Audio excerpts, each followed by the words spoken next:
Hingar-bingar kota Surabaya selalu menyimpan sebuah sejarah. Salah satu sejarah yang tetap terjaga kelestariannya adalah House of Sampurna. Di sana kita dapat tahu dan dapat menyimak tentang sejarah dan benda-benda yang berkaitan dengan rokok Sampurna.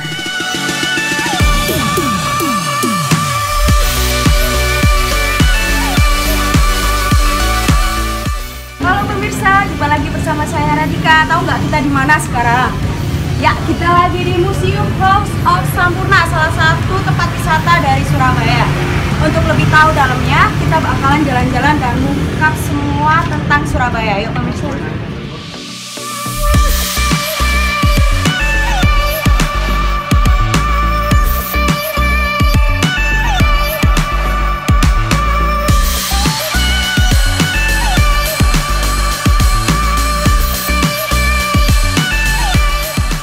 House of Sampurna yang masih berfungsi sebagai tempat tinggal keluarga Sampurna ini berlokasi di Jalan Taman Sampurna nomor 6 Surabaya. Aksesnya cukup mudah untuk menuju ke sana karena lokasinya tidak jauh dari kawasan bekas penjara Kalisosok, kawasan Jembatan Merah, dan Monumen Tugu Pahlawan yang sangat dikenal dengan cerita sejarahnya. Selain itu, akses jalan dan angkutan umum yang menuju ke sana pun cukup mudah.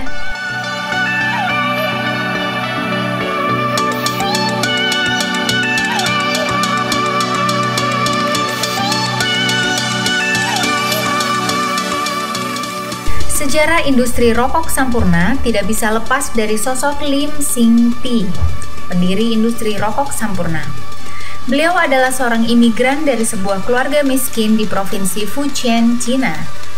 Pada tahun 1898, tidak lama setelah ibunya meninggal, Lim Sing Ti bersama ayahnya dan seorang kakak perempuannya datang ke Indonesia untuk mencari kehidupan yang lebih baik. Sesampainya di Indonesia, karena keadaannya yang miskin, Lim harus berpisah dengan saudara perempuannya karena diadopsi oleh sebuah keluarga di Singapura. Tidak berapa lama, ayahnya pun kemudian meninggal. Hal ini membuat Lim Sing Ti pada usia 5 tahun harus hidup mandiri di negeri yang masih asing baginya. Pada perjalanan hidupnya, Lim diangkat sebagai anak oleh sebuah keluarga di Bojonegoro, sebuah kota kecil di Jawa Timur. Dalam kehidupan dengan keluarga barunya, pada usia 17 tahun ia mulai belajar meracik tembakau yang kemudian dijualnya secara asongan di stasiun kereta api dan gerbong-gerbong kereta api.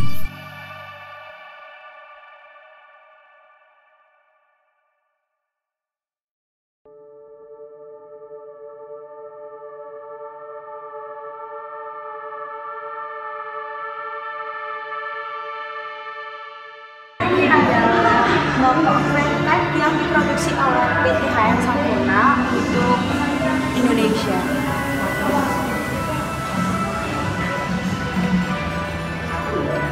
Dan di sini ada packaging yang unik sekali. Ya, ini di sini ada packaging rokok Istana Wakil Presiden Republik Indonesia. Ya, dan ini adalah produk rokok PT HM Sampurna yang diimpor di luar negeri.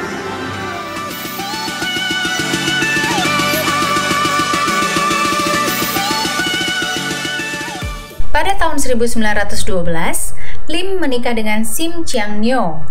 Mereka kemudian menyewa sebuah warung kecil di daerah Cantian di Surabaya untuk menjual berbagai bahan pokok, buah-buahan, dan tembakau. Selain di warungnya itu, Lim juga menjual tembakau dengan menggunakan sepeda ontel menyusuri jalan-jalan di Surabaya. Dengan perjuangan dan kerja keras Lim itulah, perusahaan rokok Sampurna dimulai dan selanjutnya berkembang sangat pesat. Pada tahun 1913, Lim mendirikan perusahaan tembakau dan rokok bernama Handel Mas Capi Lim Sing Ti, yang kemudian berganti menjadi NV Handel Mas Capi Lim Sing Ti. Setelah Perang Dunia berakhir, nama perusahaan itu pun berganti menjadi PT HM Sampurna. Nama HM diambil dari Hanjaya Mandala Sampurna. Itu adalah nama Indonesia dari Lim Sing Ti.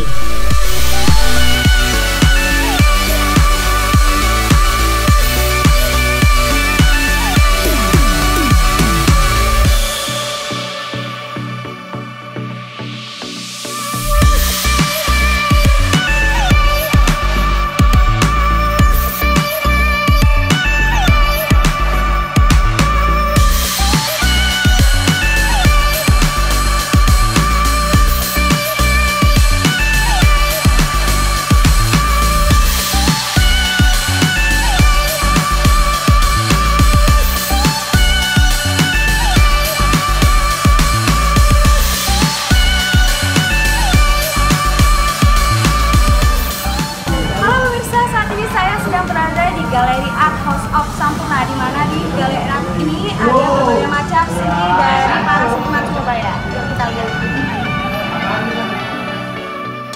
Sejarah House of Sampurna ini didirikan pada tahun 1964 yang dulunya bernama Jonges Wizen atau Panti Yatim Piatu untuk anak laki-laki.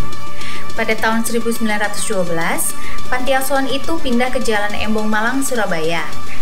Lim Sing Ti membeli bangunan ini dan menggunakannya sebagai pabrik untuk memproduksi rokok Sampurna. Sejak saat itu, tempat ini dikenal sebagai pabrik Taman Sampurna. Bangunan ini pun berada di lahan seluas 1,5 hektar dengan terdapat bangunan kecil di kiri dan kanannya. House of Sampurna mulai difungsikan sebagai museum sejak tanggal 9 Oktober 2003. Bentuk bangunannya pun berwarna abu-abu dan menyerupai benteng. Di depan bangunan museum terdapat juga pilar-pilar yang berbentuk rokok raksasa.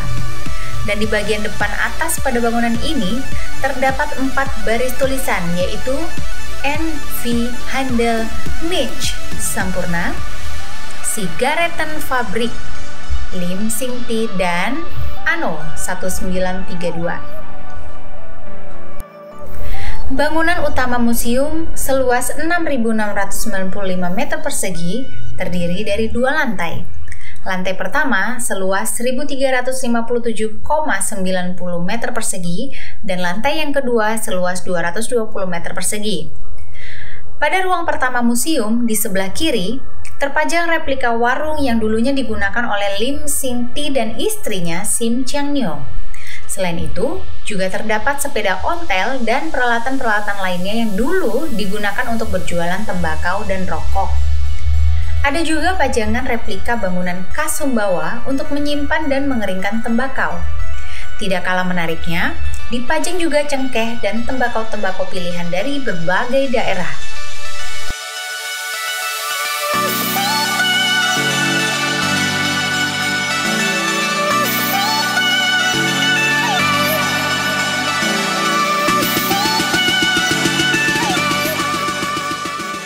Sedangkan di sebelah kanan ruangan ini terdapat pajangan foto-foto diri Lim Sing Ti dan keluarga, termasuk juga meja, kursi, dan lemari kaca yang dulu pernah digunakan. Di dalam lemari kaca itu diantaranya menyimpan sarung dan baju kebaya milik Sim Chiang Nyo dan koleksi benda-benda dari kristal dan keramik. Pada ruangan berikutnya, memorabilia yang digunakan oleh marching band Sampurna pada tahun 1990 sampai dengan 1991 dengan 234 personilnya ini pernah tampil memukau ketika mengikuti Tournament of Roses di Pasadena, California. Selain itu ada juga koleksi peralatan mesin cetak merek Heidelberg, plat-plat baja, tinta, dan kertas-kertas untuk membuat kemasan rokok. Dipajang juga peralatan laboratorium seperti tabung-tabung reaksi, alat untuk menimbang, dan sebagainya.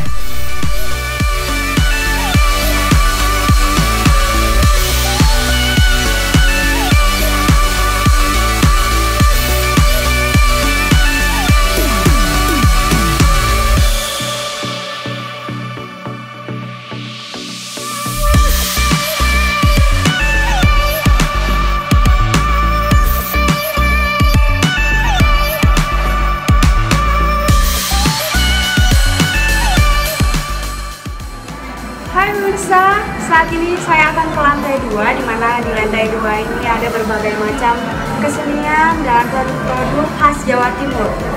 Ayo kita lihat di sini.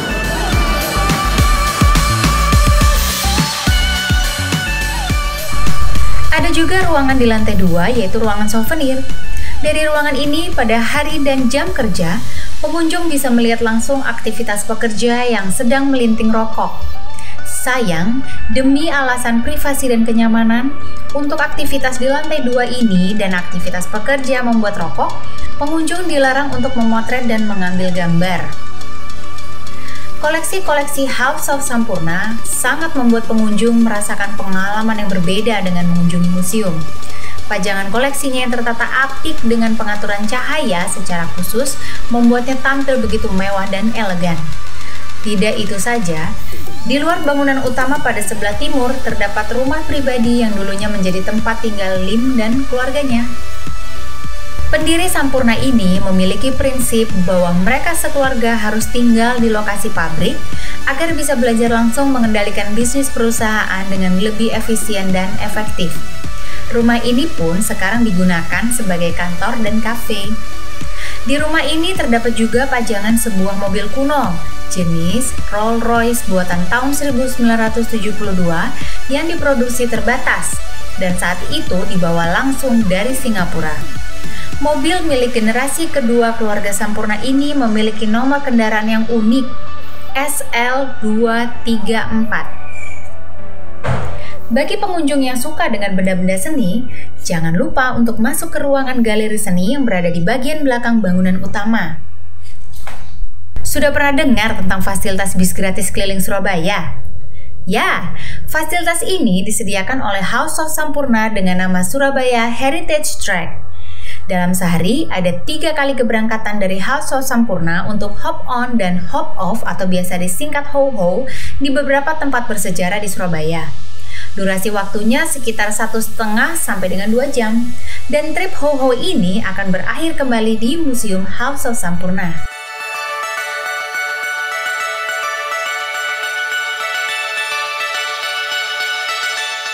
Sekarang saya akan ikut perjalanan Surabaya Heritage Track, di mana bus ini akan berkeliling kota Surabaya.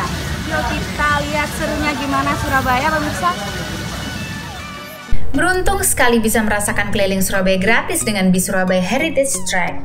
Tim kami cukup beruntung karena kebagian kursi saat mendaftar, karena peminatnya memang banyak untuk ikut trip gratis dengan bis ini. Oleh karena itu, sangat disarankan untuk datang ke Museum House of Sampurna pagi hari, supaya kebagian kursi jika ingin naik bis Surabaya Heritage Track. Pendaftaran pun bisa dilakukan di Cafe House of Sampurna yang gedungnya tepat berada di sebelah Museum House of Sampurna.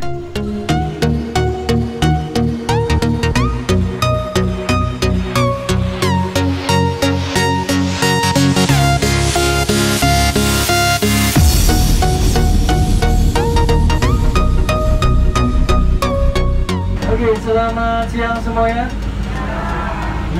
Pas banget nih siang-siang nih. Selamat siang. Selamat datang di Surabaya Heritage Track. Sebelumnya perkenalkan, nama saya Bagus dan saya akan jadi tour guide Anda selama kurang lebih 1 jam ke depan. Selama perjalanan ada pemandu yang membantu menjelaskan sejarah apa saja dari tempat atau gedung-gedung yang dilewati oleh bis ini. Karena ada juga wisatawan asing yang tertarik untuk ikut tur Surabaya Heritage Track ini. Pemandu juga menjelaskan tentang sejarah kota perjuangan Surabaya dengan menggunakan bahasa Inggris. Mengenai tempat apa saja yang bakal dikunjungi selama perjalanan, tujuannya berbeda-beda untuk setiap jadwal tur. Tim kami mengambil jadwal trip jam 1 siang. Sesuai jadwal di atas, perjalanan bis kami akan berhenti di 3 tempat, yaitu Tugu Pahlawan, GNI, dan gedung PTPN 11. Tetapi mungkin karena keterbatasan waktu, bis hanya mengunjungi 2 tempat saja, yaitu Tugu Pahlawan dan gedung PTPN 11. Ya pemirsa, sekarang kita sudah sampai di tujuan pertama dari Surabaya Heritage. Saat ini saya Tugu Pahlawan ya, yang sudah Pak Soekarno-Hatta.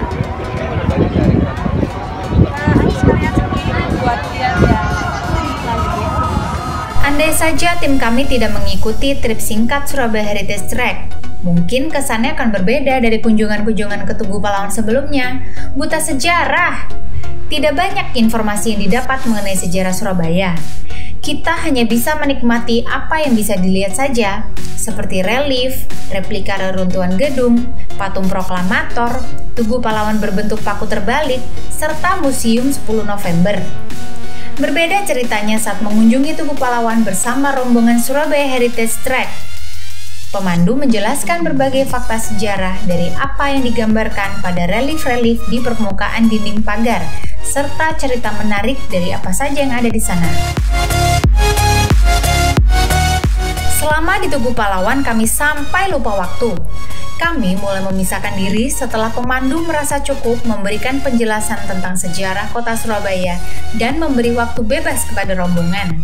Waktu yang diberikan hanya 10 menit saja. dan kami memanfaatkan dengan baik untuk berkeliling.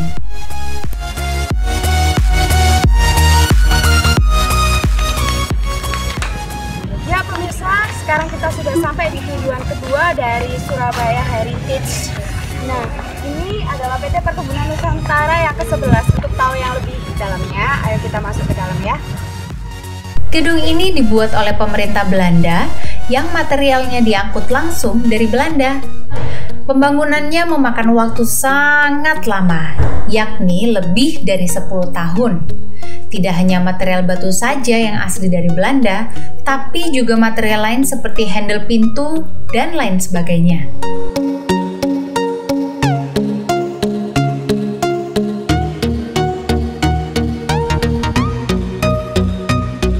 Gedungnya dibangun dengan sangat simetris dan terbagi menjadi 3 bagian, yaitu bagian tengah dan bersayap di kanan kiri. Setiap sayapnya ini dibangun terpisah, namun tetap menempel dengan bangunan utama yang di tengah. Maksud dan tujuannya ialah untuk menghindari gedung hancur atau runtuh jika terjadi gempa. Sekarang kita mau ke lantai 2 dari tujuan kedua kita PTPN 11. Yuk, pemirsa.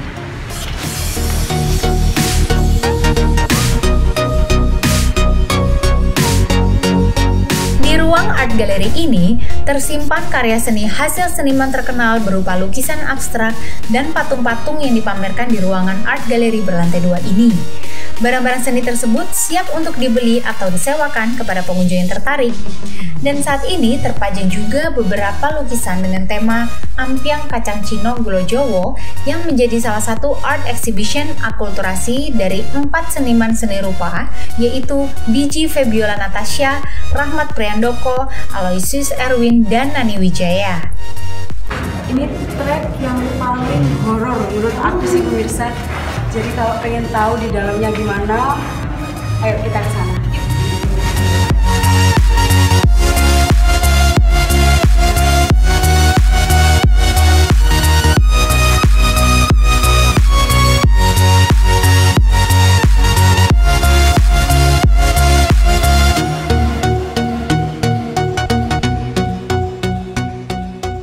Kunjungan ke PTPN 11 tadi menyudahi acara jalan-jalan kita kali ini. Sebagai generasi muda, kita wajib menjaga dan melestarikan warisan budaya Indonesia. Saya Adila Riani dan rekan saya Radika Mawarti mengucapkan terima kasih dan sampai jumpa di acara jalan-jalan kita berikutnya.